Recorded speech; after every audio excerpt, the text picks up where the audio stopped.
I would request if we can somehow do this session in half an hour, and we will have a 5 to 7 minutes or 10 minutes question answers, so that we can, as first, we can move to the, I give it to Himadri ji, and I think Mr. Rohit Mehta. The rest I leave to Mr. Himadri Banerjee. I think first of all, let us all sit down so that we can start. That itself is going to take 2 to 3 minutes. Good evening, gentlemen. Late in the evening. I think we have had a very enlightening session right from 2:30 onwards, with some wonderful speakers bringing forth a lot of perspectives on the solar the solar journey of India. I must say, I call it the solar journey of India.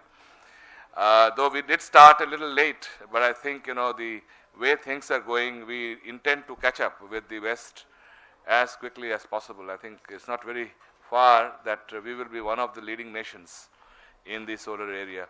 Now, in that direction, I thought that we should first of all have an introduction of our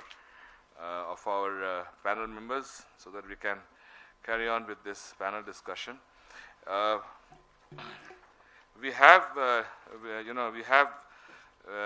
would request the panel members to say a few words, and first of all introduce themselves, and then say a few words about the subject. The subject is private sector preparedness in expanding NSM objectives, 40 to 50 gigawatt by 2022. So firstly, Mr. Rohit Mehta, I was told, I request him to kindly give a short introduction and then take it forward. And I think we have got 7 speakers, I have got 30 minutes, so everyone gets 3 minutes of time. And what I will do is, after 3 minutes, if the speaker is still continuing, then I will give a warning, but I would expect them to stop within 3 minutes. Thank you. Mr. Himadri, members on the dais, and my dear friends. I am talking on this subject of private sector preparedness in expanding NSM objectives. Friends, as I said during a small interaction earlier, I am not a man of energy nor of power, and less is what I know about solar. But I am a businessman.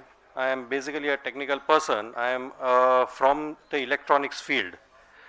Now, when we are talking about private sector preparedness, I think the preparedness should start with awareness first. I am talking, as I said, as a businessman, and I find that today's interaction or today's sessions have been a great learning experience for me. And I think this exercise should be done in a broader platform where more business people come and attend these type of seminars, so that this opportunity is placed in front of them. So I think the first thing that needs to be done is to create an awareness about this particular option, and the role of the intention of the government to go in a big way in this area. And then I think once the awareness is there, the willingness comes in place to take up this challenge. As we were discussing, and I found that the options in front of a businessman today are in such a way that the thermal option is a better option, as I was made to understand, from the discussion that was taking place. If that is so, then why would somebody go for solar? That is the question we have to ask ourselves. The financial viability of any project has to be established. There has to be a lot of inputs given to a business people before they can really start thinking in terms of going in a big way into solar power generation. Viability, the cost of project, the cost of land, and the return on investments are definitely very important factors that a business person would consider before jumping into this particular option. And when I am talking about this, I am not talking about the big players. I am talking about the small investors who could perhaps be enthused by the idea of going into power generation, solar power generation. So this perhaps big players like Alstom and BEL, they will have all the necessary resources to understand even the project and its implementation and the factors and the challenges associated with these projects. But small entrepreneurs and small business people need to be really educated about all these aspects. And I don't think financial resource could be a constraint. People who are ready to diversify can definitely go and explore this particular option, provided I think the right type of input is given to them.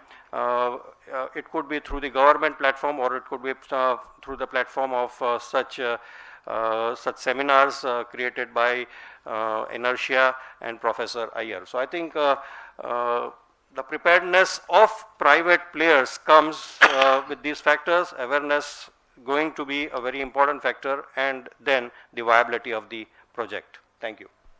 Thank you very much, Mr. Mehta, for keeping exactly on time. I would now request, Mr. J.K. Mehta. Yeah. Good evening, ladies and gentlemen. I am J.K. Mehta, Regional Manager for the World Energy Council and Leader for the Study on Village Inventory and Energy Access. When we talk about this private sector preparedness for the solar mission, the issue that come to mind is availability of technology. We've discussed a lot about it, the two options available. Availability of resource, that is the raw material, indigenously and imported.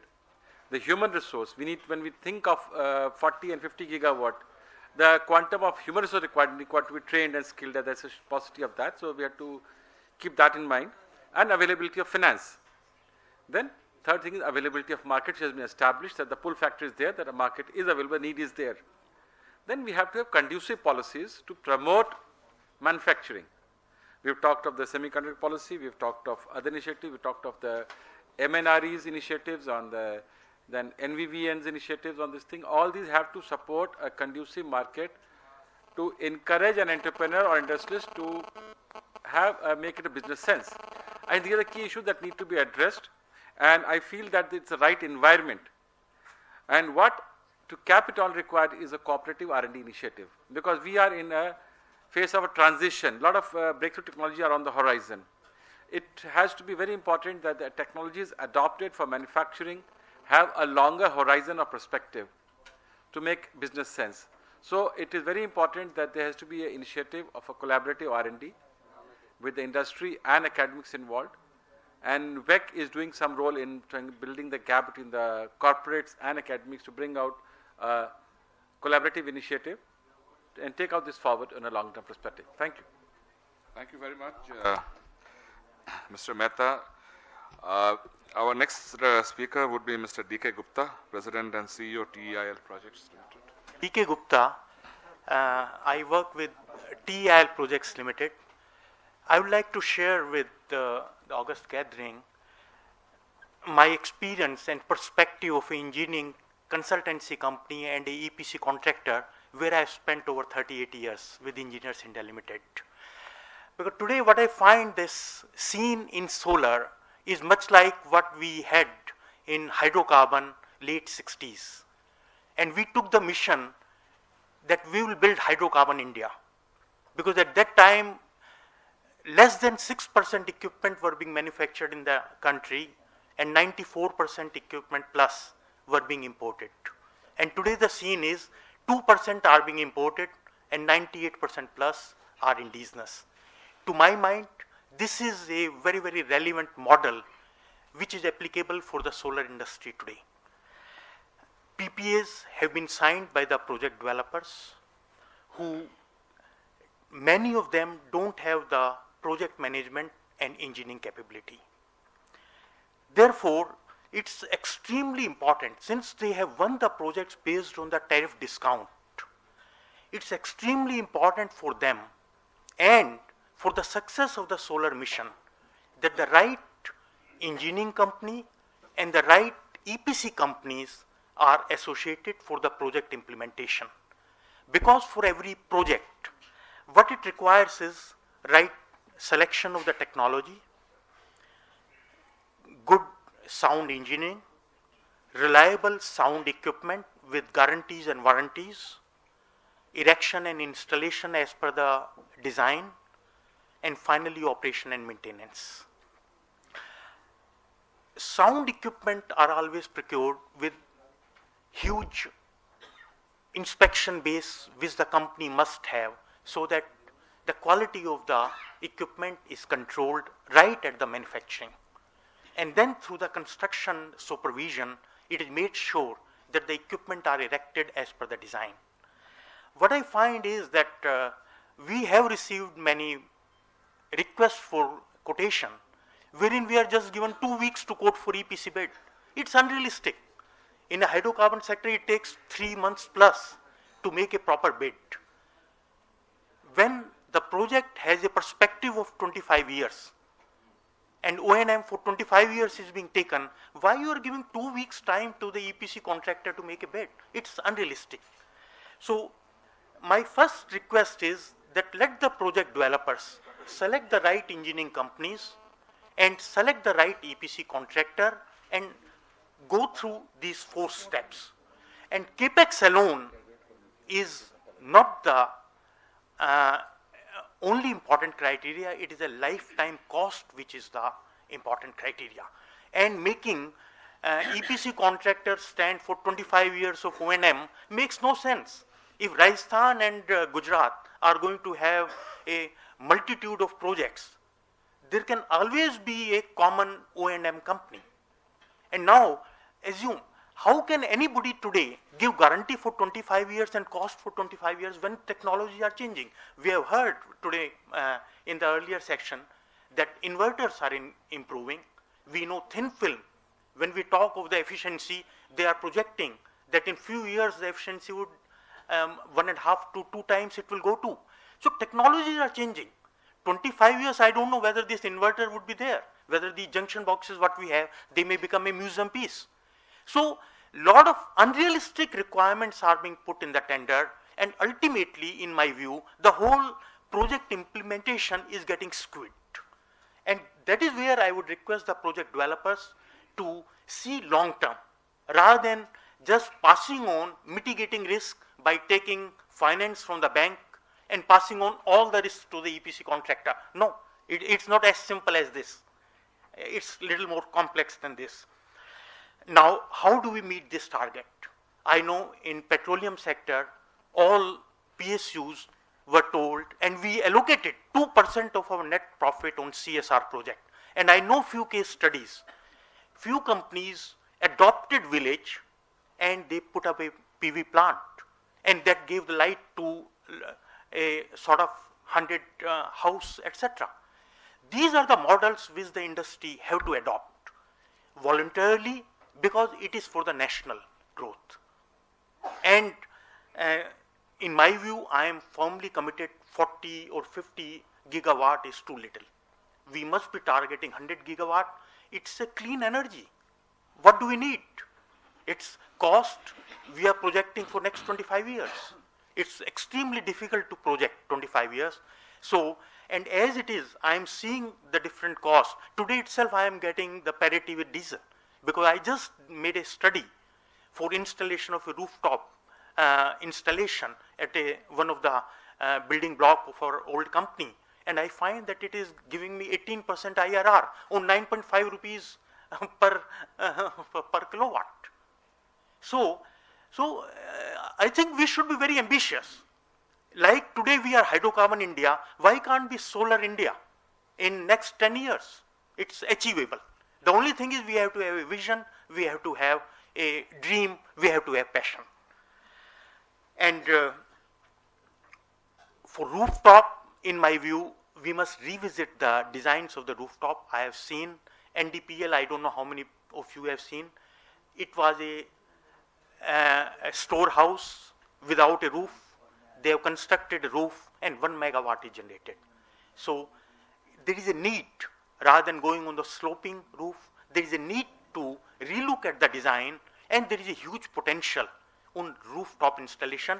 And the idea which came up in the previous meeting, cooperative rooftop feeding to the grid, I think it is excellent idea. In my view, all of us must work on, and it will do a huge benefit to the nation. Thank you. Thank you very much, Mr. Gupta. We have now Mr. Gopal Lal Somani from ERA Group, President ERA Group Engineering Innovations, to present his views. I'll just share the experience which I have for last 10 years in solar development in India.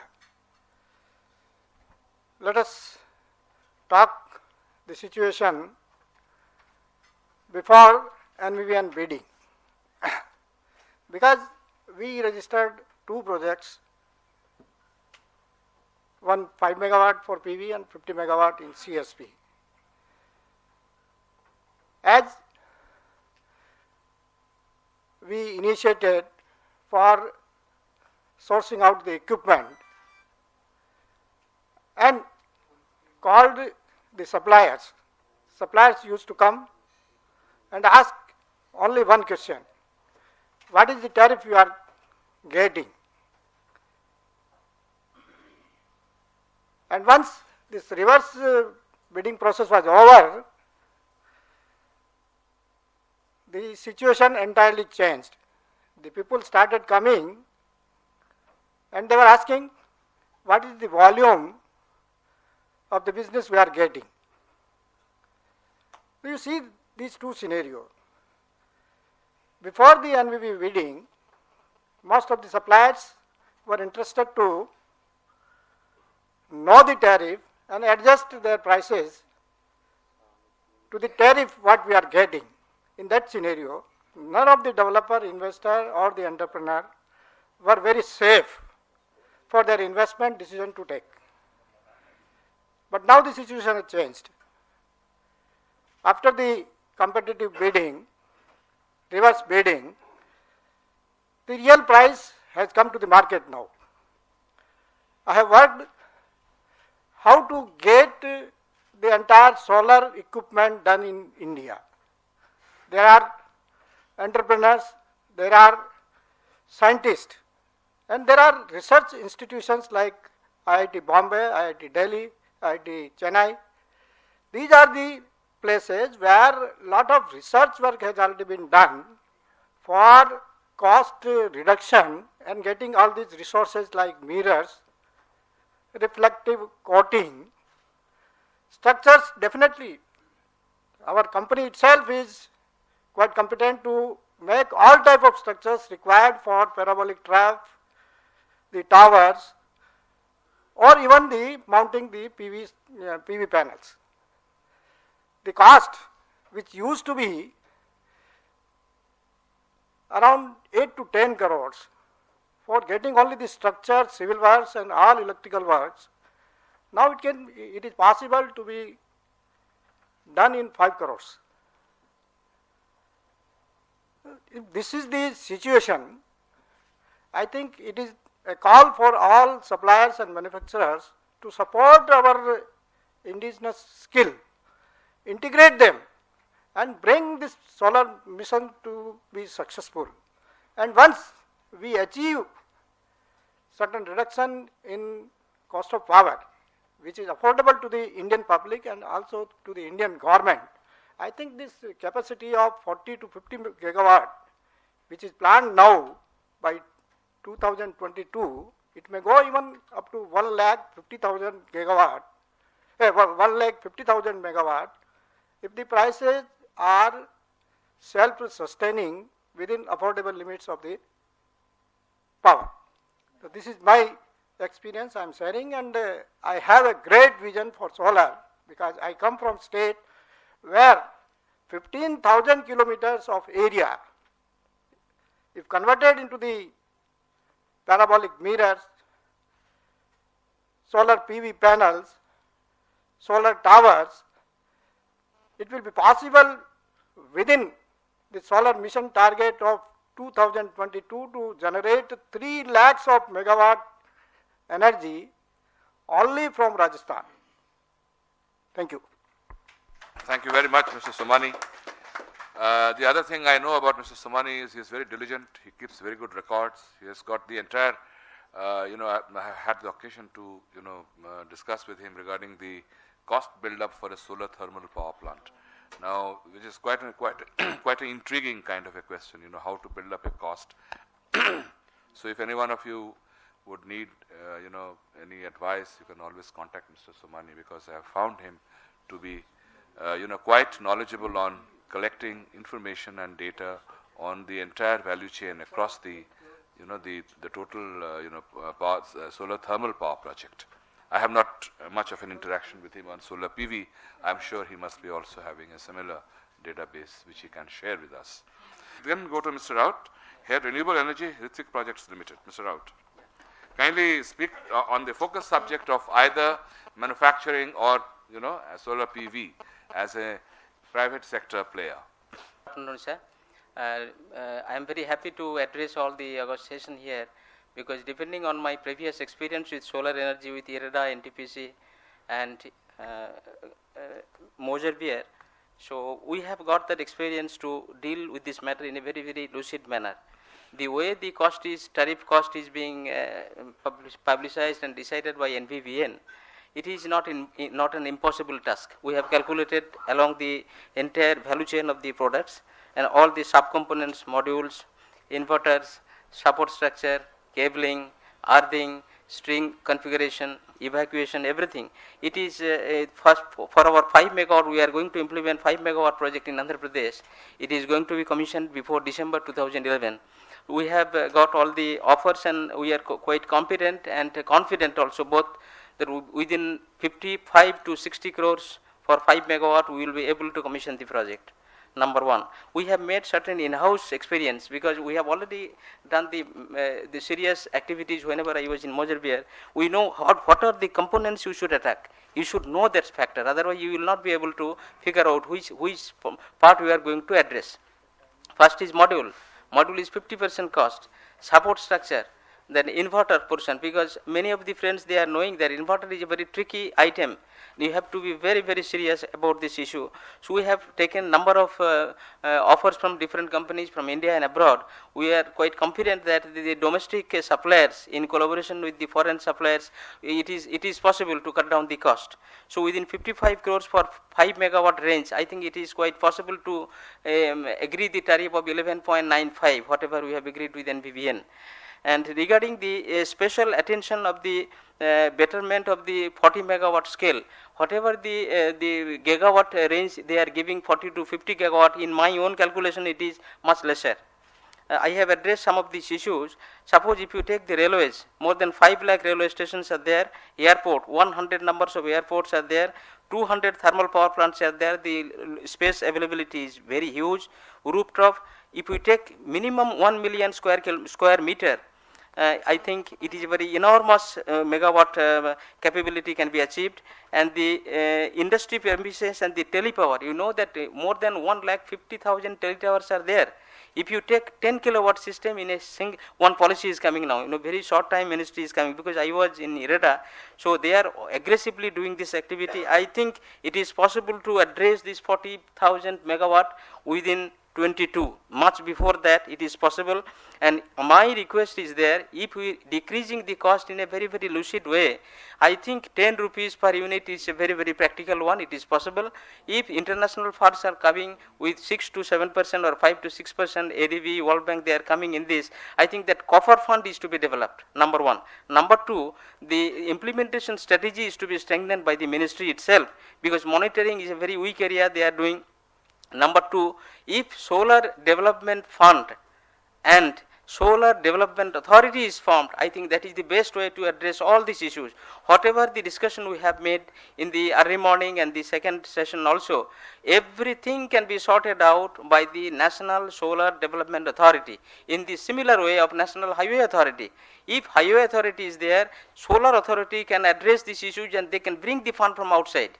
50,000 megawatt is very small. In my own calculation, it is possible to develop 40,000 megawatt in another 5 to 6 years time. Why? Because if you allocate the megawatt allocation to the states, not intervening entire portion by NVVN, NVVN should address at least some 60 to 70% of the entire capacity. Rest of the portion for rooftop, building, BIPB, and all these things can be addressed. If you take the national highway, because more than 50,000 kilometers. Confined to private sector prepared. Yes, because the most of the private sector. Moser Beer prepared to make it at 55 crores. Can you just elaborate? No, not Moser Beer. From Hrithik Projects, I am heading this renewable energy portfolio. Sorry, Yeah, we have taken. confined Yeah. We have taken the offers from modules. We have taken the offers from inverters, a support structure, an entire value chain we have added. It is possible. It is in my own calculation. It is coming around 55 crores. We have Mr. Srivastava here. Is it possible? Is it a We are going for because BHL, are the pioneers. no. We are going for thin films, sir. We are going for not for crystalline. What is Mr. Srivastava? Do you think? I don't think it's very doable.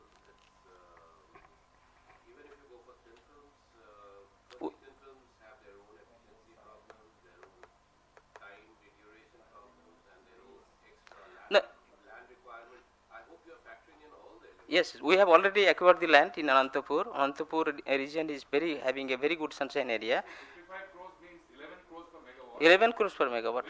Which means your module is about how many crores? 50%. Yes. 5.5 crores. You get 5.5 crores. Any quote? You have 5.5. We have got quotation, and with very good companies are there in India. Regionally, 5.5 crores per megawatt. around 6 crores we have got it.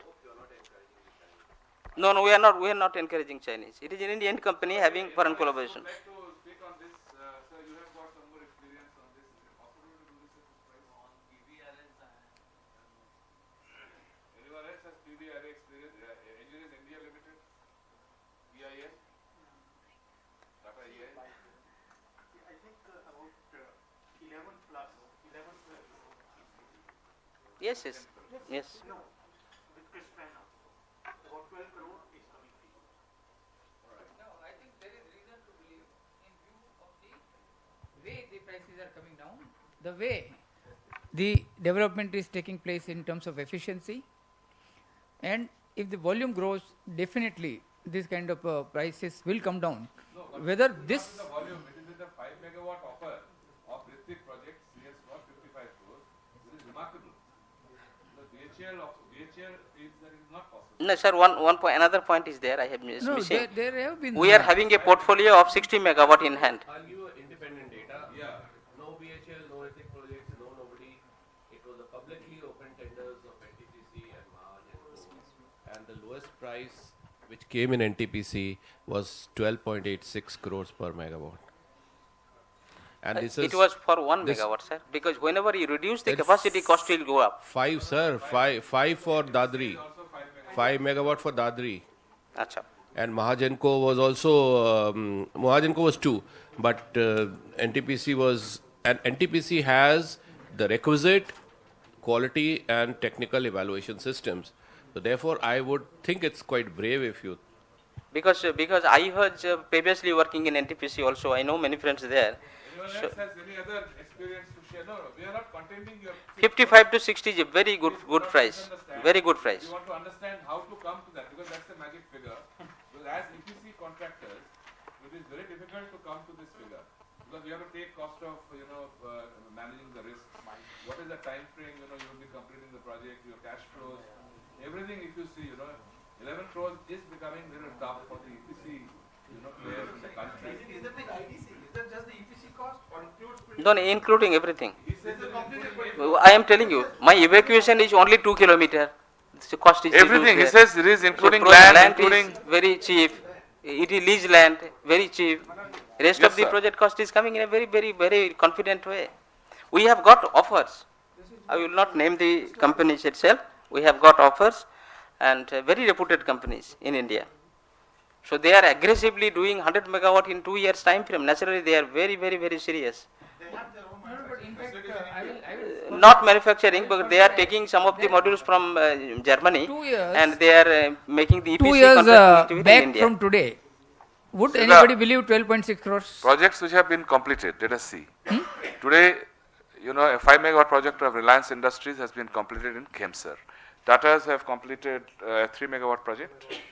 Tatas have completed No, Lenco is in Maharashtra. 3 megawatt in land. Lanco is not yet completed. no, Still Lenco, under. Lenco 5 megawatts is completed. Huh?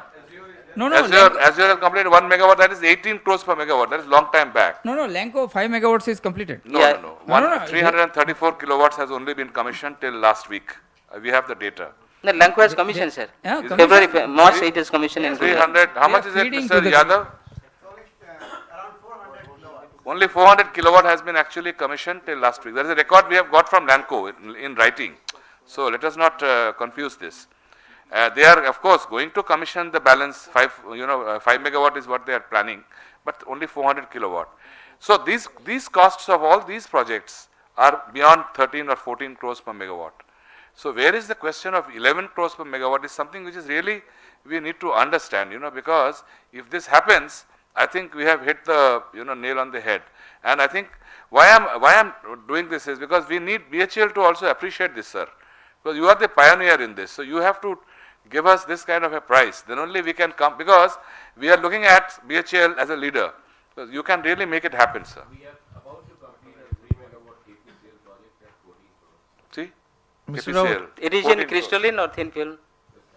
That crystalline is higher. Thin Yeah, Mr. film, Raut. we are taking the No, only no, thin no, film. no, no, no, no, no. Please do not confuse. I think crystalline and thin film, there is a marginal difference, not very much. On your project at 11 crore, has Yeah. that been here? Yeah. You have taken it for financing and the No, we have not taken. We have just started because we have got 22 offers from the market. Okay, So we have already consolidated all the figures. okay. So based on that, whatever the target figure, based on that 10% plus minus margin, we are going to call them for final negotiation. And what kind of vendor warranties are you? Entire thing, they have given this entire 12 years duration, and every year they are going to adhere the guidelines of the NPPN program. 8.5 lakhs. I have I have also seen some of these working from other groups of companies, Shubham, not only from Ritwik. My question only is that we have got good manufacturing capacity in India. Okay, government is actually promoting. But if you really talk to the manufacturers today in India, 80 to 90% of the product is going abroad. They are looking at the foreign market, and then there, they are getting very good margins, and they are pegging the price of the modules at foreign prices, which means suppose in the abroad, you are getting a price of 80 rupees per watt, let us say. Yeah. Then India, they will give also 80 rupees per watt. So 80 rupees per watt is 8 crores per megawatt is only in modules. Now then inverters, then you have got monitoring system, cables, you got entire civil work, you have got a lot of work to be done, So that I don't know how at 3 crores you can do all these things. It is not possible. So that's the thing that And the banks are also questioning this kind of this kind of data. But I know many companies, they are also lower than 11. I will No, not what name I'm the saying is, company. we are receiving proposals from a lot of to-be manufacturers in India who wants to raise equity for their projects, who say they're trying to set up capacities that will deliver 100 megawatts of capacity in possibly 2 years' time or something. Now, my point is, if we are getting this kind of quotes from vendors whose manufacturing facility or production line is still not in place, how bankable will that proposal be, even if he gives warranties and all? Exactly, and Mozambique quotes or BHEL quotes or quotes from Semiconductor India and all we have seen, they are nowhere near this kind of prices. Sir, one point is Indian, that they are all Indian manufacturers Yes, sir. who have been actually mandated to supply us cheap.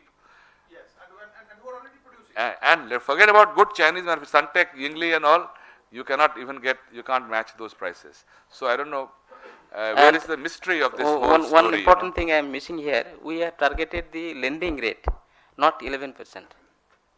We are targeting only 7%. So we are interacting with a number of project investors here and outside for equity participation, so that the cost of lending will be coming down. So 11 crores is pretty attractive. We have kept it open because our tariff is 12 rupees, so we can go up to 12 also. All So right. there is I a think question. I think we'll have to go to the next speaker. Yeah. Thank you very much, Thank Mr. you very Rao. much, sir. We'll go to the next speaker, and that is Mr. Hetal Mehta. Let us have a different view, somebody who is from the Chamber of Commerce in Gujarat. Yeah, Mr. Hetal Mehta. Good evening. I am Hetal Mehta, representing Southern Gujarat Chamber of Commerce and Industry.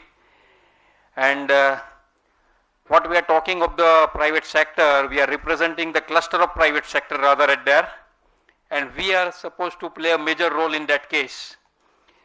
Since morning we are talking about the solar, the available, sun is not available the night time. But my dear friends, sun is always there for 24 hours. It's not there like it is there or not there, it is there. We have talked about the cooperations. So what initiative, what we can take is cooperation. In the earlier session, Mr. Prabhu and Razdan told that 47 or 48 countries are there where we can get the 300 days sunlight. So why can't we have a cooperation internationally? And if we can go for the international grid, so we can get 24 hours this sunlight, 24 hours this power available with us. If we can go for that, we can think on that direction, because we are talking of 2022. I think this is possible before 2022. International cooperation, people have to go for it. The constraint, what we are talking of the land, the people will think in future, why can't we have a floating platform in the sea? Use it. That can be thought of. Yes, being a chamber member, being a cluster private sector, I think we can focus on rooftop policy, where again we can cooperate with the cooperative basis, and we can see, in fact, we have the people who want to invest. There are many people who want to invest. There are many people who want to come in this business. The question is how we can mold them in this business. What policy, what offer we are going to give them. So that's the way we can play a vital role as a chamber. And I think whatever we are learning here, we will be discussing there. We'll come back again with that people who want to invest. I think this is what I am attending, third EnPower, and I think we have already collectively we have done some homework with this, all the peoples. That's all. Thank you. Thank you very much, Mr. Hetal. I would request you, that if you can, help us organize a similar kind of a conclave in Surat, where we can have the actual investors, who are interested in putting up money, for putting up, for setting up these plants, not only modules and cells, the other equipment also, as I wanted to say. We are definitely absolutely ready for it, and I can, Mr. Rohit, our incoming president is there, he will talk. Well, I am going to be the president of the chamber from June. Oh, great. Congratulations. So, give him a good let me give you an assurance that any such initiative which you are thinking of, we are there to support you. We can be the hosts. There's no big issue. We can organize everything in Surat, and I think Surat, since it has been declared, since Surat has been, you better, do something on this. Since Surat has been declared as a solar city, so yes. I think it makes sense to have such a seminar over there. And on behalf of the chamber, I extend my welcome to all of you. I invite you all to the chamber at Surat. Thank you. Thank you very much. Now we have, a perspective from Mr. Wagmare, who's head R&D DB Power Electronics, Private Limited. I think he's going to speak on inverters, I suppose. Yes, sir. Yeah. Good evening, ladies and gentlemen. I will focus my discussion only on the inverter part. Inverter being a low-cost product, but it is very important as far as the total system is concerned. It is the heart of the system, and it is more or less overlooked by many integrators. If you categorize inverters, it can be categorized in like off-grid inverters, like bidirectional inverters, and again grid-tied inverters. So off-grid and bidirectional inverters both are with battery, and that is mainly used for distributed applications. And grid-tied inverter is mainly used for power plant applications or for power generation, and that starts 250 kilowatt and above, and is off-grid mainly it is 1 to 5 kilowatt. Again there is a rooftop type which is more or less 1 to 5 or 1 to 10 kilowatt. In this lower segment of inverters, if you see, is mainly dominated by Chinese manufacturers and some of the line interactive UPS manufacturers. If you see, this segment is mainly seen from cost point of view, but we make bidirectional inverters which has a real solar priority features. So normally what people do, they use a standard offline UPS and then put a AC charger. So many times in this case solar is not properly utilized, but integrators don't see from that point of view or proper solar array utilization point of view. They mainly concentrate on the initial cost. So that attitude needs to be modified. And if you consider in mid-range, we have product up to 100 kilowatt battery based. There are no many inverter manufacturers in India. There are only few, one or two, including DB and one more manufacturer. And if you consider power plant applications, 250 kilowatt and above, it is mainly dominated by European manufacturers like SMA, ABB, Siemens, Jantrex. So here the integrators, they mainly import these inverters, and they don't give even opportunities for the Indian manufacturers, even though we can make similar type of equipment. And one more aspect of service is always overlooked in this power plant, because I have seen, because I am associated with this since last 20 years, I have seen some installations where after 7-8 years, either that manufacturer doesn't exist, so you can't get the service. So you have to throw off that and you have to find some other source. But as far as DB is concerned, since we are local manufacturer, we can use support. But this support aspect is always overlooked, because integrators, their intention is to take care of immediate requirement, and they are not really worried about what will happen after 25 years. This is a big investment. That aspect needs to be carefully seen. So how prepared are you, to meet? Yes, we are really prepared well to take care of this solar. 50 kilowatt, it will not do. We have to go to, yes. 1 megawatt or maybe at least 500 kilowatt to begin what with. we are thinking is we are making it two ratings, 250 and 500, and you can make it in clusters. Like you can put 8 in parallel. 250 or something like that. 250 into 8 or 500 into. But then that's a reliability issue will come in. No, if, two 250 are not same as one. Two 250 is not same as one 500. See, that is one of the issues we always faced in thermal power. That if you have 500 megawatt units, against that if you have got a 500 megawatt unit, 500 megawatt unit is much more sturdy and much more robust. It is now the concept is slightly changing.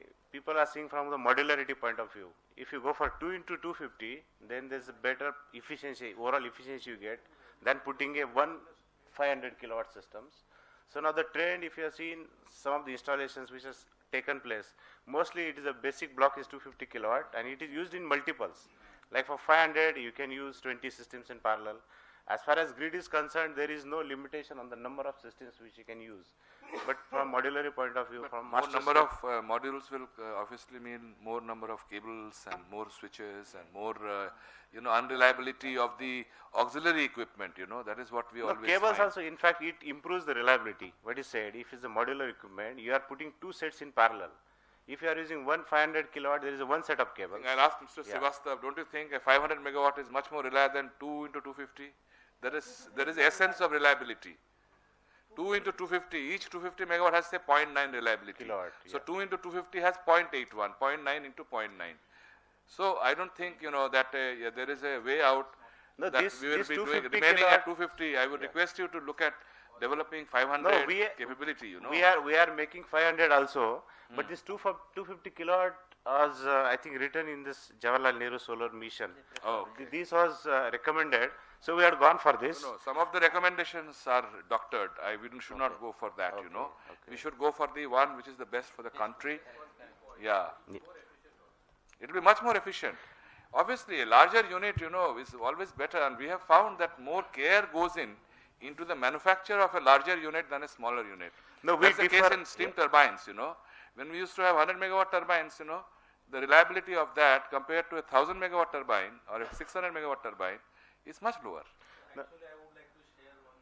Yes, please. Yeah. Reliance was constructed 5 megawatt. They even not they are not gone for 100. They got 20 kilowatt and 20 kilowatt modules. It's big numbers. They have put. Actually, that is not the case which is required. But in 250 or maybe 100, the scalability factor. Suppose you look.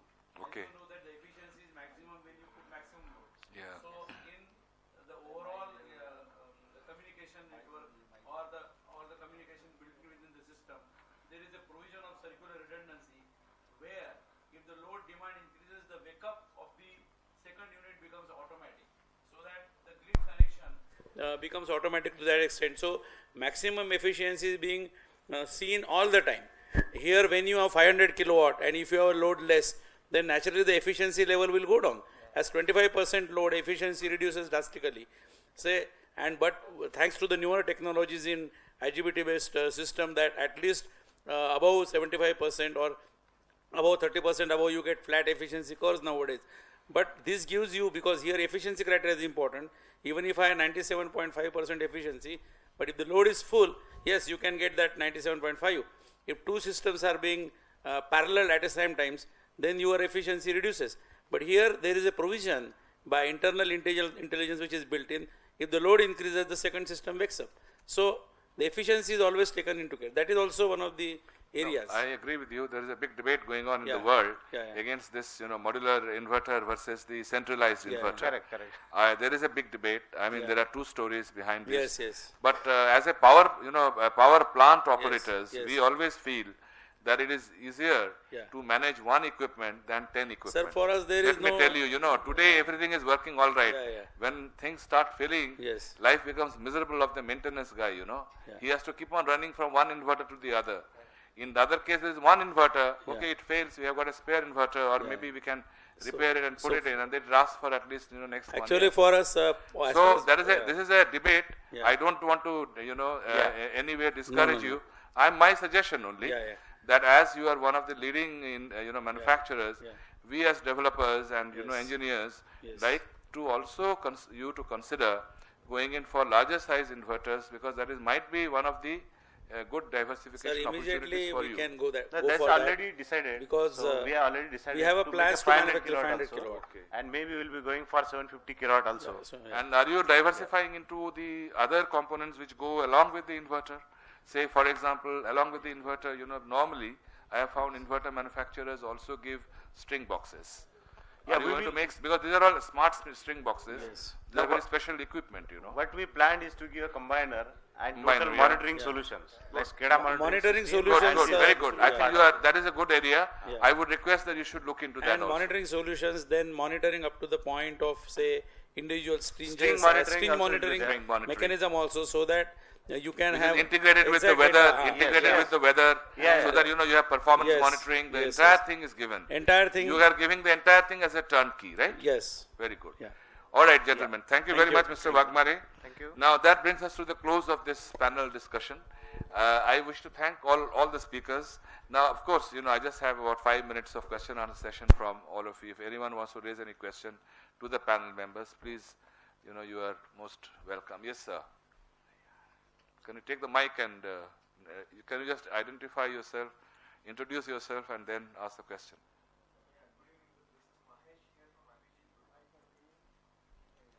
Yes, Mr. Mahesh.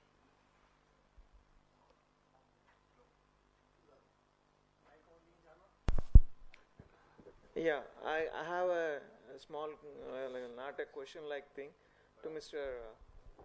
Gopal Lal regarding this structurals for the solar panels and all.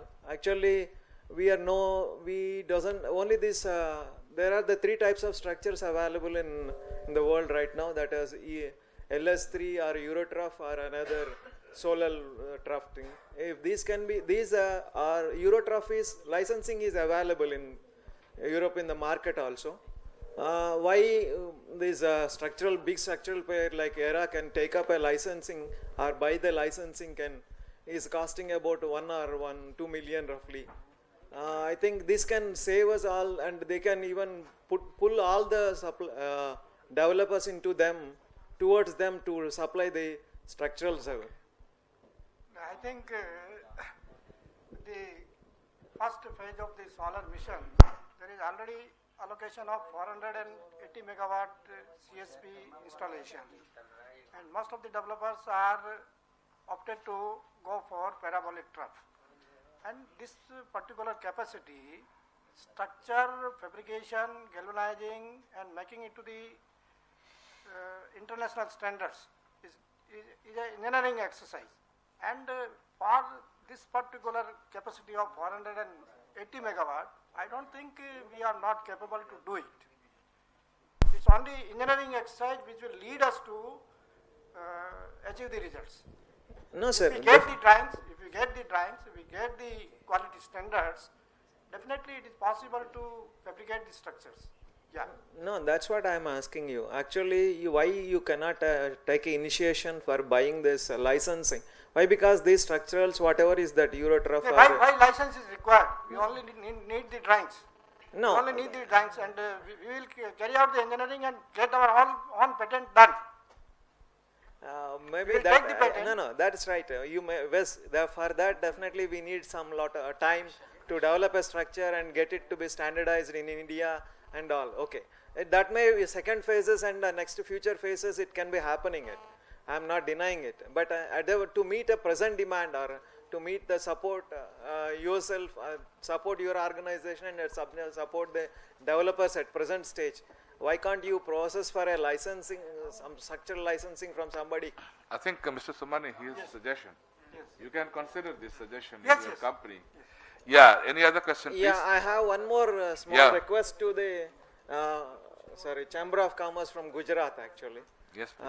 Actually, there was two issues I want to know. One is the status of the present PV plants going on, licenses by PPS signed in Gujarat. Why? Because almost there are 9 months or 10 months are left, but no project is come on to field.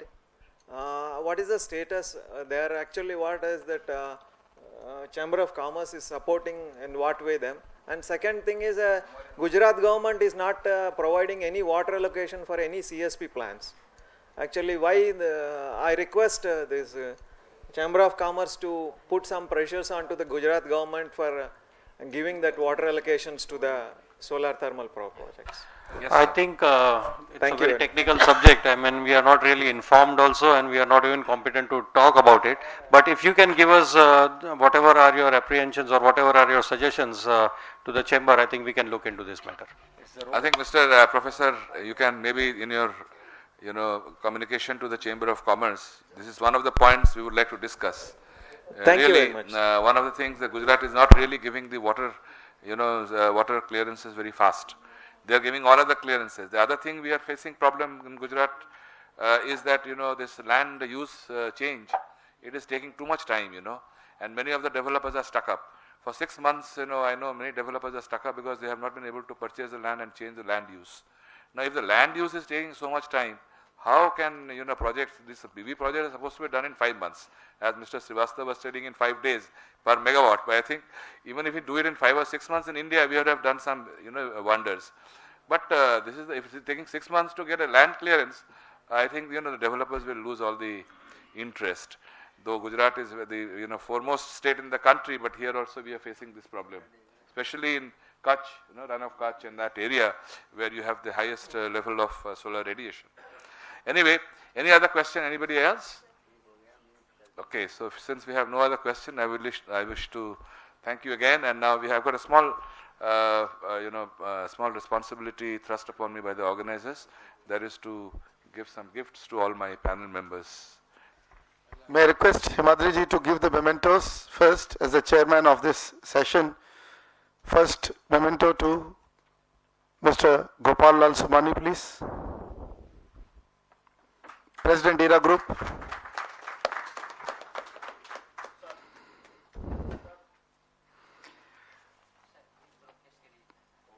Photo op, please. The next one to Mr. D.K. Gupta, President TEIL.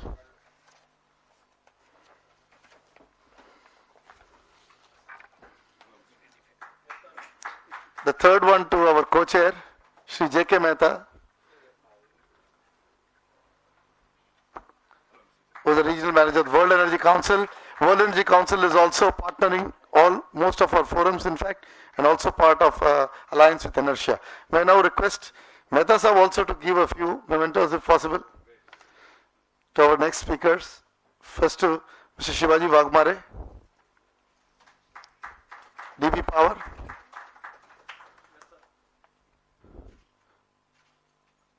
Mr. H.S. Raut.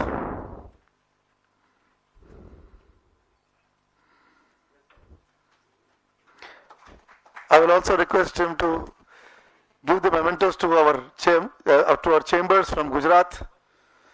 May I request Himadri Sahab to give one to Hetal Mehta, please. Yes, that's the photo op. And may I request Mr. Mehta to give it away to Mr. Mehta. Mr. Rohit Mehta, please. Receiving from J.K. Mehta. Thanks again to the chair and the co-chair of this. And yeah, of course, the chairman has to be given not by us, but I would request Mr. R.K. Srivastava to give this memento away. Thanks once again to Srivastava Sahab for the support to our forum both the years, no, last year as well as this year, via BHEL. Please give him a big hand.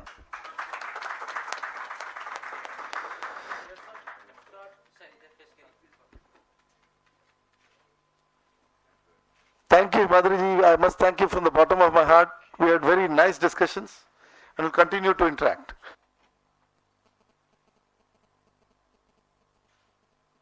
Thank you. Can we quickly have the switch over, please? May I have Mr. Dhruva Purkayastha to chair our last session, financing, last very important, financing 40 to 50 gigawatt of solar in India. Dhruva Purkayastha is senior analyst of World Bank and I think he's moving on his own now. May I have Mr. Shubhamoy Ray, Managing Director of Finacle Capital Advisors. Is Mr. Avinash Bapat here? No. May I have Mr. Alan Rosling? Mr. Alan Rosling, please. Yeah. May I also have my friend Pranav Mehta? May I request Alipt? Alipt Sharma? Alipt is here? Alipt is not here. Mr. Rakesh Bhan from State Bank of India. Pranavji. Rakesh Bhan. Yeah, this is a small panel. Before we go ahead with this session, may I also request Mr. PVS and Murthy to come over? Because we have very little time and I think Murthy Saab will be part of this panel now so that he can close up. PVS and Murthy is part of Inertia as well as also will be part of REPA and is a very good friend. I must also announce here that the new association that we have formed, the Renewable Energy Promotion Association, is declaring the World Energy and Environment Exposition in Gujarat mostly in February 2012. We've still not finalized the date in February, but it's around February 2012. And this will be an alternating year event, almost alternating with Vibrant Gujarat. So that's what I can announce, and Hetal Bhai has to take care that all the next steps are taken in this regards. Please congratulate him for this. Thank you, and I hand over this entire proceedings to our friends, Dhruva and the rest. Thank you. Okay, thank you, Professor Iyer. As usual, it's always a pleasure to be here. If I could start off by just a few comments and then we could. I think we are in a situation now where projects have been bid out, PPAs have been signed. It's a time to go to the banker for money. I guess that's where a lot of these confusions on tariffs, on prices, viability, IRRs. It just brings me to a point, hearing from the discussions which were happening this evening, that ultimately financing is about risk. And who bears the risk? It takes me to very preliminary situation in risk, which says that either risk needs to be transferred, whether you transfer it to the EPC contractor, transfer it to the equipment manufacturer, or the risk has to be priced. And the last part of risk is either you bear it if you want to make money. As a lender, he either prices the risk or transfer it. It does not bear the risk to make money out of it. He wants to get his money back. So that is the critical part of being able to assess these projects from a lending financing perspective and then look at whether they are bankable or not. To start the session, can I request Mr. Rakesh Bhan to please go first from State Bank of India. Off the dice, a very good evening to all of you. At the outset, I would like to extend my hearty gratitude to Professor Iyer for giving me an opportunity to be here as a panelist in this finance session of 40 to 50 megawatts to make India solar power. But before I do my presentation about the project appraisal on solar power projects, I would like to share with you that there are a lot of funding options today. No project is harvested for want of funds, provided it is a viable and technically feasible project. There are venture capitalists, angel investors, all those can finance the project.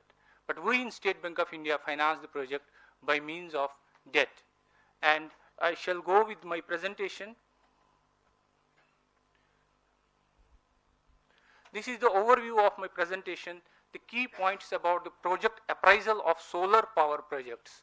In fact, not big solar power projects, rooftop and small solar power projects.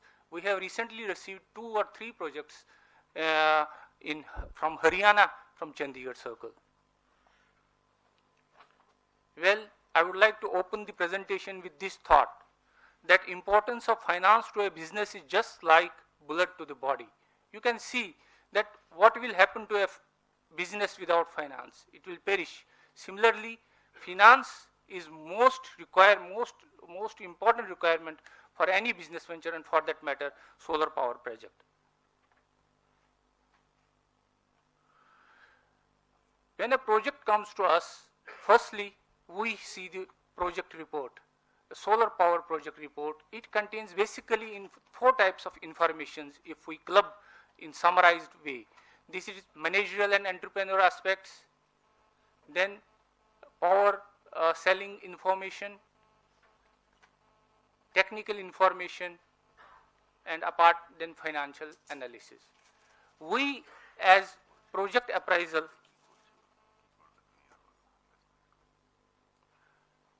we evaluate all this information to say that the project is technically feasible and economically viable, and then we proceed for giving funds.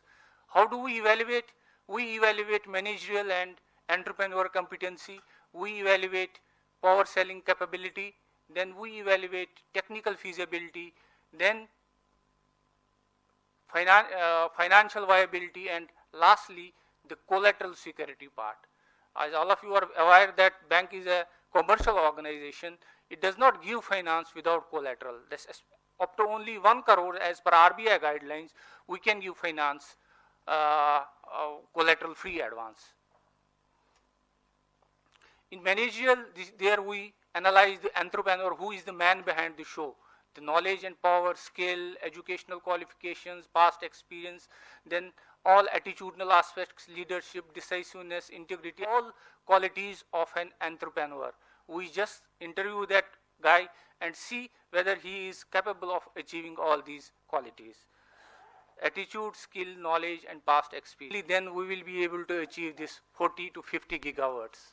With all these words, I thank you very much for patient listening. Thank you. Thank you, Mr. Rakesh Bhan. I think a very good exposition of a conservative banker. Very, very clear, very, very conservative, and absolutely putting it, conservatism is first before I take any risk. And that's what possibly bankers are supposed to be. But then we have to get money flow. We have to get money flow to solar energy projects. The risks are high, there is uncertainty. What are the tools? How do we enable it to happen? What are other institutional mechanisms?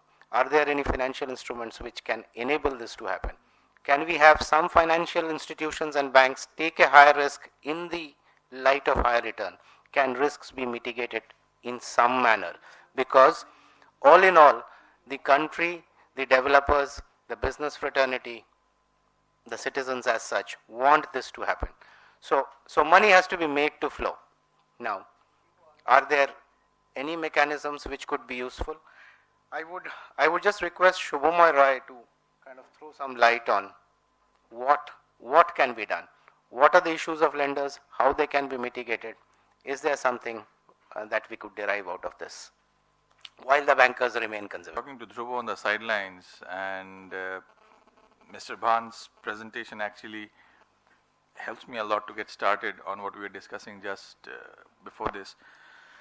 You see, we don't get me wrong. We always work with the developers. We try to raise money for them. We try to structure transactions so that it gets done in a manner which is acceptable to all counterparties. But having said that, I have a fundamental question. When we have a policy coming out for a particular type of scheme, say for example whether it's NVVN scheme or the National Solar Mission scheme, And then there are policies coming out. There are research done by the regulatory commission. We have tariffs coming out. And then we have a tariff bid, which is a reverse bid. Now, the point is, when the developers are given that option to do a reverse bidding, they do reverse bidding in a manner as if, that's the best thing after sliced bread. And we get some tariffs which goes down by almost 33% discount at 11 rupees change. Point is, does any of these developers go to the banks and try to find out if at that kind of a tariff, with the kind of EPC a bank would be comfortable with, is there a credit available in that space? Or banks have an opportunity cost of money. There are so many opportunities. Unless there is a policy instruction to them to lend to this sector at a subsidized rate in a particular manner, there is no reason for them to do it. So that lobbying has to come from the developer side, and that has to be ensured before the bidding is done. We get proposals for raising debt at 4.5% for 25 years, at 90% financing. Won't work, will not work. I mean, it's a 10-second call and I say, thank you, your interest in us, we can't do it. So, now going back to what Dhruv started with, there are ways of doing it. There are ways of doing it because we are in touch with several bilateral and multilateral institutions for whom doing solar is more a principle and their donor prescribed mandate than a pure test of commercial benefit. And there are ways of credit enhancing both debt or you can say credit enhancing even equity through quasi-equity structures where you can have a risk unbundling and allocation, as Dhruv said.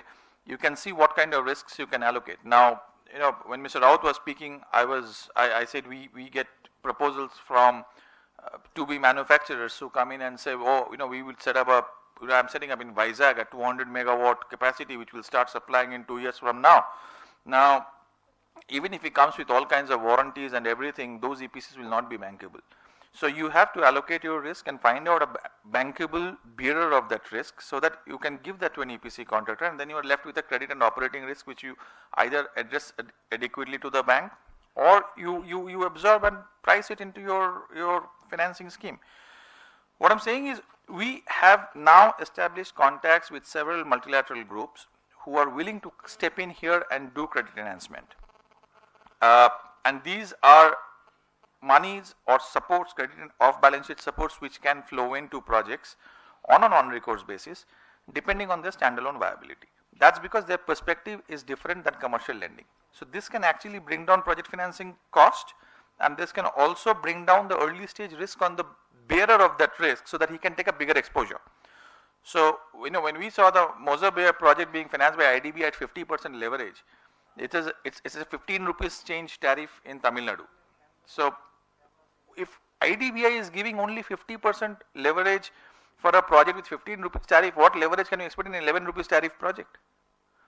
So, these are questions to be asked, and there are ways of structuring it, and there are ways which are available today which brings in credit enhancement structures in both debt as well as equity, because you can do it either synthetically by unbundling it, or you can have subscribers of those risks who have a different mandate altogether in the market. Thank you. Thank you, Shubhamay. With this situation on solar power projects, bid out and financing, it appears to me there is a struggle between equity and debt, the share of equity and debt. In terms of as you try and optimize on one side, the returns for the equity holders suffer. So we need a way out here. What structures are possible? May I just request Mr. Alan Rosling to come in and give his perspective? Well, good evening, everybody. I will try to be brief because I'm conscious it's late. There is a wall of money available for projects, equity and debt. Shortage of capital, equity and debt is not the issue. The issue, is, as Dhruva said, is one of risk. How do you structure your project so that it is indeed bankable? So these projects are essentially, in my view, banking projects. How do you construct something which the banks will accept? And it is possible to do. We've heard a lot about technology today, about EPC, about where you source your panels from. All of that is manageable. The risk can be transferred in many ways to get to the critical risk which is at the heart of the issue, which is the issue around the PPA. The policy of the government, the willingness to pay, the risk of having the PPA reopened. In essence, these projects are around that, the bankability of the PPA, because everything else can be managed. The credibility, I thought that Rakesh Bhai's presentation was fantastic. He's the banker to every Indian, he's certainly my banker. If you have a properly structured project, SBI will back you, subject to this one criteria. So how do we get bankable PPAs? And that is where we need to engage with the government. Because at the moment, in my view as a developer, the policy progress in the last 12 months in Gujarat has been fantastic, in the National Solar Mission has been encouraging, but there are real issues around the way that both PPAs have been written, central government and Gujarat government, making it more difficult to finance. And the heart of it is the risk of the PPA being reopened, and that's around cost. How do we drive cost down so that the risk is less and less and less? And that's scale. We need scale. And the role of government is around giving a scale, which is why this conference is important, Professor Iyer. So, one of the most troubling things I've heard repeatedly today, which maybe I can just finish off on, is this idea that there's going to be multiple objectives in the policy. On the one hand, to have scale in the industry, providing power affordably, all the stuff that Suresh Babu was talking about in terms of solar for India. You can't do that if you have a second objective, which is to have protected manufacturing. Suresh Prabhu talked about the scalability of telecom. That was achieved using the world's best and cheapest and affordable technology. So the day that I can make a phone call for 1 paisa. And that's backed by the Chinese manufacturing. God bless them. Let them come to India. Let them compete. Let them provide us with the best technology at the lowest prices so that Mr. Raut can get his 10 crores a megawatt, or I can do next one at 8 crores a megawatt. Then we begin to have an industry. And personally, as a great supporter of India, and somebody who's lived in India for many, many years, India can compete with the Chinese and beat them at price and quality. It does not need government protection. It needs government to open the can so that we have a scalable industry and manufacturing will follow. Thank you, Alan. Thanks a lot. May I just request the gentleman from GEF, Mr. Sharma, to just come in here. No, as in, I've heard a lot of interesting thoughts during the course of the day. We at GEF are environment-friendly investors. We've been investing in the clean energy space for 20 years now. When we look at solar, we see a couple of trends, and a lot of that has been covered in the discussions here. We see from an equity investor perspective, what we like to see is financial viability in terms of supernormal returns. So, what developers need to understand when they approach equity is what kind of funding are you seeking? Are you looking at project financing for a 5 megawatt project? Very few equity investors would be looking to fund a scale that is just 5, 10, 15, 20 megawatts. If you're looking for equity returns, you need a platform. And that platform could come from a larger scale in solar, or a larger play across the renewable space where you do solar, hydro, wind, a combination. So that's something which a developer needs to understand, that an equity investor is looking for scale. He's not looking for project financing, which maybe a banker is looking for. So they will fund 1 megawatt, 5 megawatts. Equity investors, unless they are DFIs, pure commercial financial equity investor would never fund just individual small projects. Second thing, from just a policy perspective, again, I think from a support to a nascent technology to make it competitive, we would have preferred if there were feed-in tariffs rather than a reverse bidding process, which is a race to the bottom. Because feed-in tariffs, at least for at least a sustained period of time, would have seen projects come up, and once technology catches up and drives costs down, then you can have people compete on providing the best cost, best price. The other thing from a policy perspective, which is not an ideal scenario from an equity investor perspective, is having buckets for the kind of technology that you can implement. So, you know, CSP or PV or, you know, so why have a bucket for solar thermal? Why not let the best technology for a given region or a given space perpetuate? And, you know, not bracket saying we want 500 megawatt solar thermal, we want 500 PV. That to me is not really the best overall financial structure to promote any form of, you know, energy efficiency. You know, if tomorrow PV is the best form of technology, why have CSP? Or if CSP is so much better, let everything be CSP, and let that be a commercial decision rather than something that is driven by policy makers who just want to see, you know, every form of technology being perpetuated. Yeah, that's all. Thank you, Mr. Sharma. Quite important points of technology neutrality in terms of getting the industry flourish. I think all industries have gone through this evolution. In telecom, we have seen it over a period of time. Let's see how it shapes up, because ultimately from a policymakers and a government perspective, there are various pressure points from various institutional aspects. That is one. Technology needs to be promoted. Well, an ideal state, yes, it would probably evolve into that situation, and it should. Back on to financing. It was interesting perspective from you on the equity part of it, how equity investors look at it. But it leaves me with one question. Would the bankers look at solar energy projects, power projects as project finance, or they have to be necessarily be corporate finance and stay on as balance sheet financing? I'm not too sure what the answer is. Maybe I could get some perspectives over here. Mr. Pram Mehta, if you could come in. I am going to speak more from the enabling point of view. For this national perspective that we are talking about 50,000 megawatts, more so because I have been dealing very closely with the government, state government of Gujarat, where almost 1,000 megawatts worth of power purchase agreements have been signed, as you all know. And similarly with the government of India, when the first 2008 policy had come, whatever little 50 megawatts, so we were amongst some of the persons who had challenged the numbers of the Planning Commission at that time. And finally, you know, all policies have come. Now, in that enabling part, I would, if I have to say only one sentence, I will say, accord the same priority as space and nuclear to solar power. I have been crying hoarse on this particular sentence, whether it is Bangalore, Hyderabad, wherever we had this kind of forums. So, I would further go and ask it, did you ask for economic viability when you sanction nuclear projects?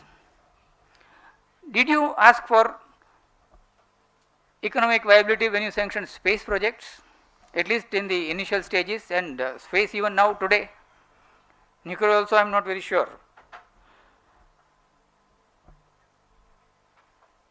Where did you get this money from for nuclear? Where did you get this money for space? It is from their national budget. It is the tax money, billions of dollars. Over number of years, institutions have been created. Then we have a name. You cannot switch on and switch off. This kind of, just you put the switch and it will come through. It's not so. It has taken 30 years and more for nuclear to make some sense. Same thing for space.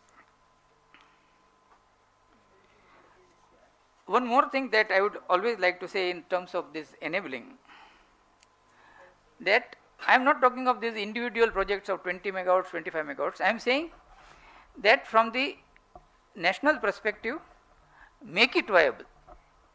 Why is it not viable? I always divide the finance persons in two parts. I have dealt extensively in various projects with the finance people. within the GIIC, where I was there, Gujarat Industrial Investment Corporation, where we were lenders as well as project developers. So now we are colleagues over in finance. So I used to always divide my colleagues into two parts.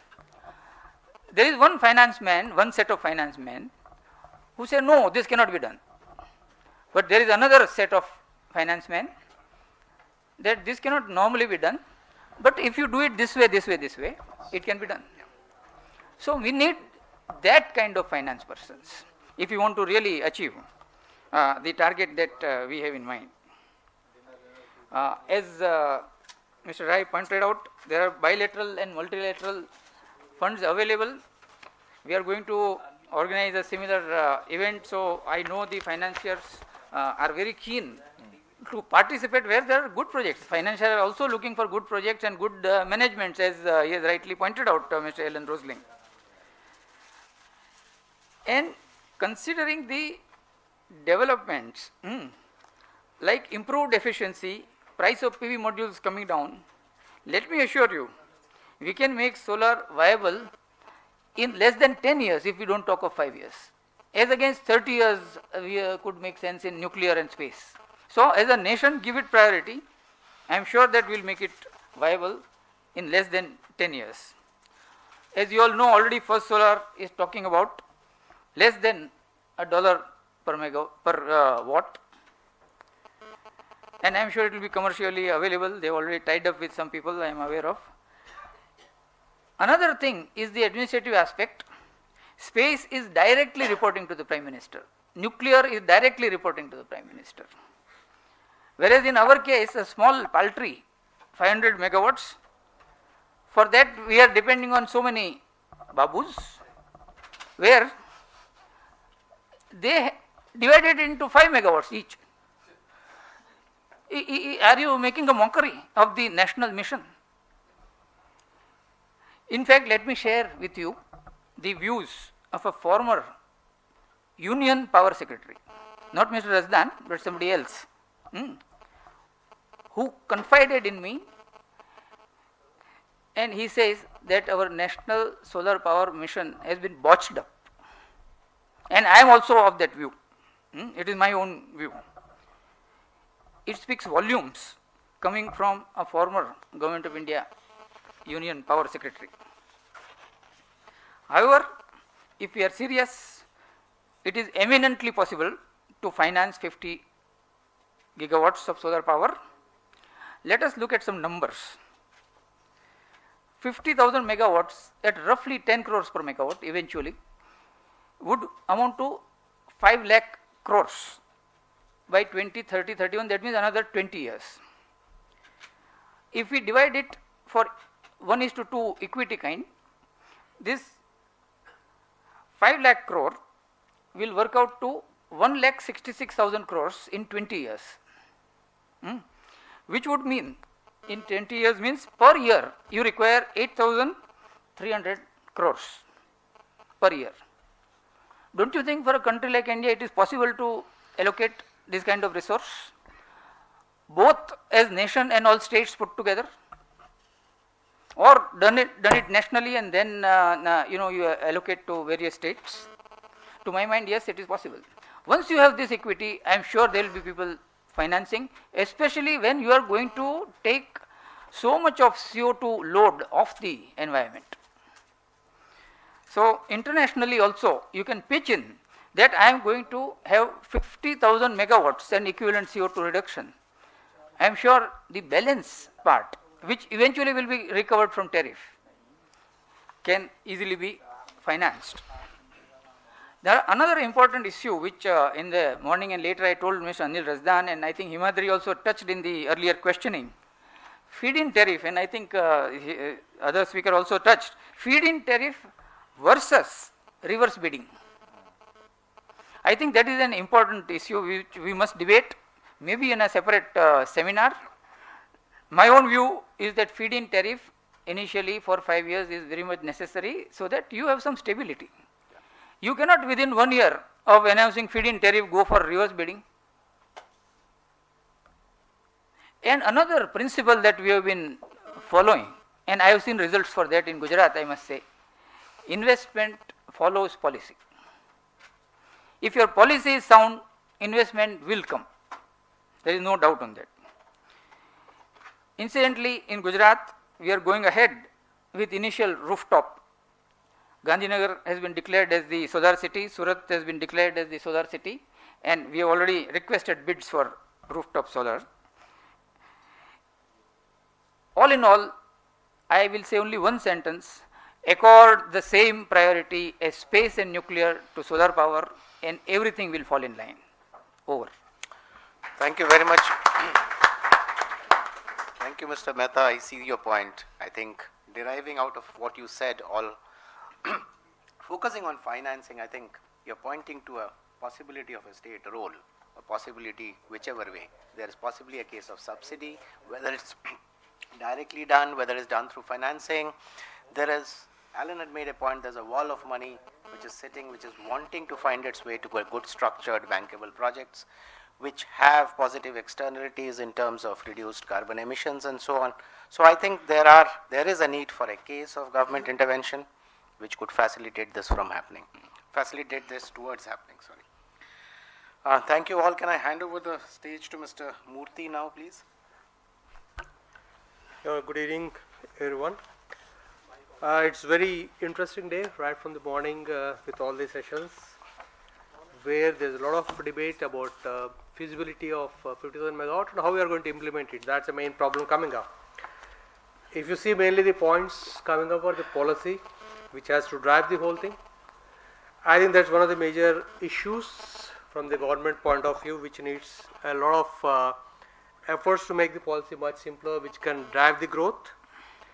Of course, second point is technology. Technology is one area. The financing and technology, in my opinion, are both together combined. The financing will come only when the technology is proven. Today, a banker or a financier doesn't mind going and financing a hydro plant or a thermal power plant or a gas-based plant. But he thinks twice before he finances a solar plant. Why? No, this is the main reason. I think where we call the risk management by the financials come into the picture. This is the reason today people are not able to get into the financing very quickly, fast. But I think slowly some of the government organizations like REC also, I understand, is now clearing financing of the projects. By studying, of course, they have a strong technical team who study the complete technology before they clear any project. Recently, they have cleared 2 5 megawatt projects, if I am not wrong, and they have complete technology they have studied, and then they have cleared. Of course, there is collateral security from the developer is a must for all these financing by all these government institutions. Next one is manufacturing local is very critical if we want to run the solar plant in India, because today we do not know, we do not have experience still how we are going to run the solar plants, what is going to be the downtime if you have a problem on an inverter. If everything is going to be imported, are you going to have the service from India? Who is going to service it? There are that type of problems. Even some of the equipments which we are importing for thermal or hydro plants also people are facing it, which are well known in the country. So this is one area where it's a lot of stress is required for local manufacturing. Of course, the manpower, which has also been talked about, is also very critical, which is required for this. I think the risk management is the main criteria for the solar plants today. If the risk management can be done, I think most of the financial institutions will come for the financing of these projects.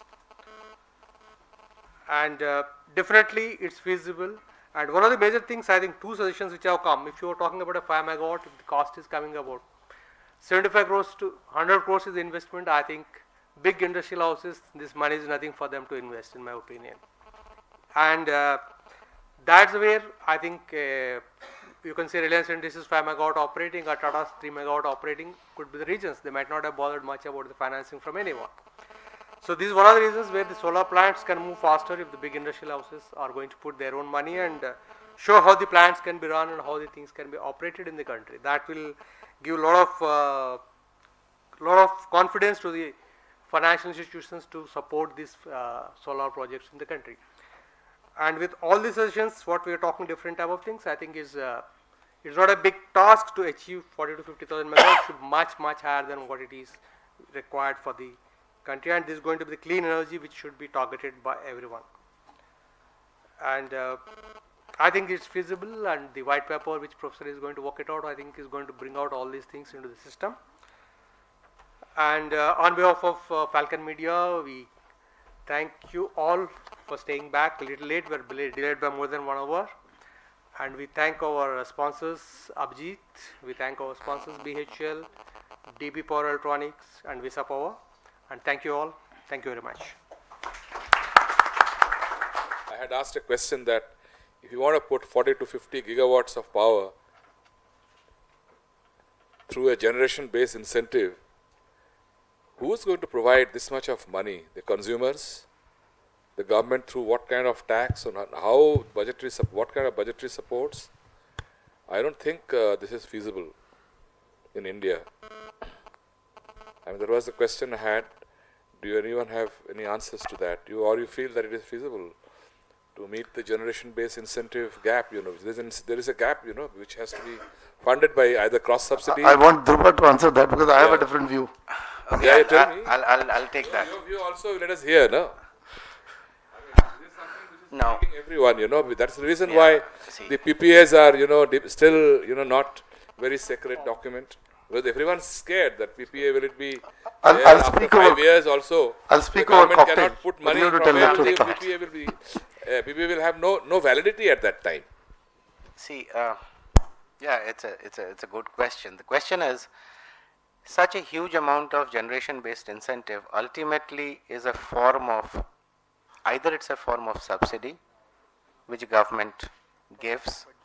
Even if it gets that subsidy, it needs to be recovered by some form from the taxpayer. So you will have to possibly hit an equilibrium somewhere. Now you can give it today in the hope that government outflow on an NPV basis on a 30-year period will even out with reducing technology costs and increasing scale. So it has to be paid for in whichever way, whether you subsidize it. It's a question of what is water today? What is water supply? Water supply is not priced. So does it mean that somebody is not paying for it? So there has to be a cost recovery which has to be long term, or it has to come out from somewhere. So somewhere we are paying for water, except that the maintenance is not good because that allocation is not happening. Now at least generation based incentive, even if it is given for a short period of time, it will get the industry in motion. That's broadly what I can think My of. question is, have these figures appeared anywhere in any of the plan documents or any of the budget statements? Not Where in is estimates It will appear in our white paper, Where? don't worry. In which white paper has In it our appeared? white paper it will come, sir. No, Don't no, worry. not your as white yet. paper. The government has announced this. Just already. in June, wait for 2 months. Na? All right. The second question is, you said 8,000 crores of equity every year if we have to invest. Let us say that it is being invested, by government. Do you think the government will invest also by having any ABC company to execute those projects? Or will it be some companies who have executed at least 100 megawatt of project and they have a track record? How will they go about it? See, in the thermal power sector, for example, when we went a similar kind of a drive, or in power grid case, for the transmission system, we took big companies like Arriva, we took big companies, like General Electric, and here we are saying that ABC Projects Limited, having done 100 kilowatt, will do 10 megawatt. Is that possible? And you think the government and my money, I will allow it to be risked like that? I'm glad you asked this question. The reason is that you see, they will have to pick and choose. You just cannot give it to any Tom, Dick and Harry. This national money just like that.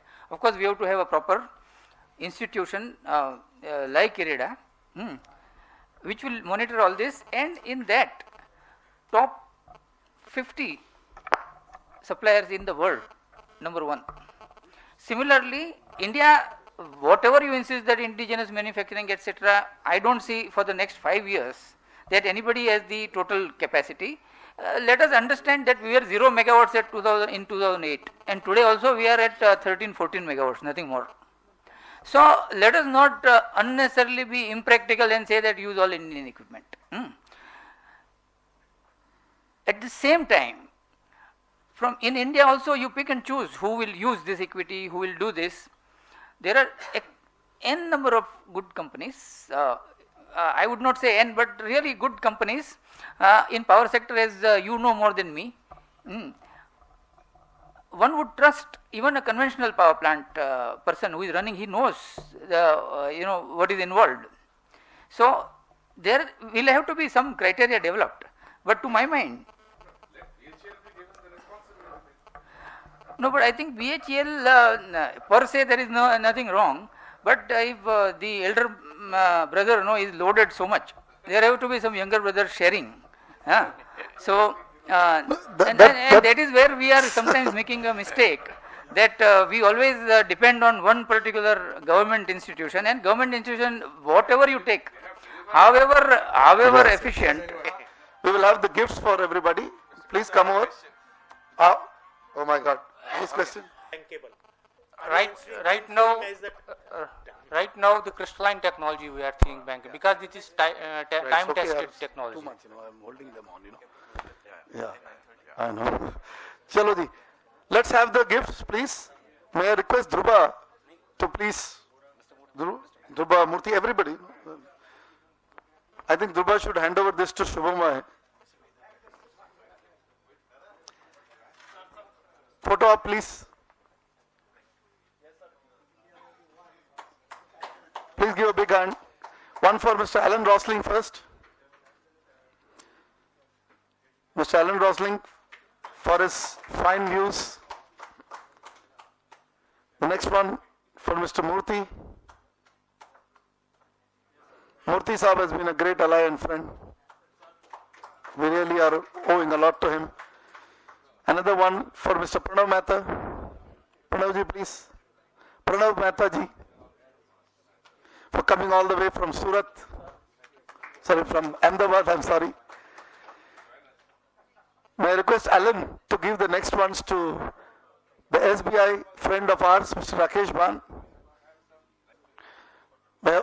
Yeah, this opportunity must not be lost. May I request one more for Alip. Alan, I will trouble you once more to give this last, but not the least. We also have one memento. May I have one memento for Dhruba Purkayastha, and my request Murthy Saab to give this to Dhruba, please, for chairing it nicely and being always a great supporter to us. Thanks, Dhruba. One more, it's not over. One more for my good friend, come all the way up, Shri Kumar. He must be in the panel, but he is a great thinker. He is a bringer of technology into India and also indigenization. So we must congratulate him for being here.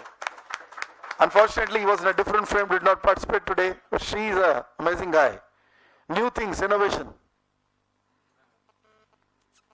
Thank you, Shri Kumar, and I thank everybody.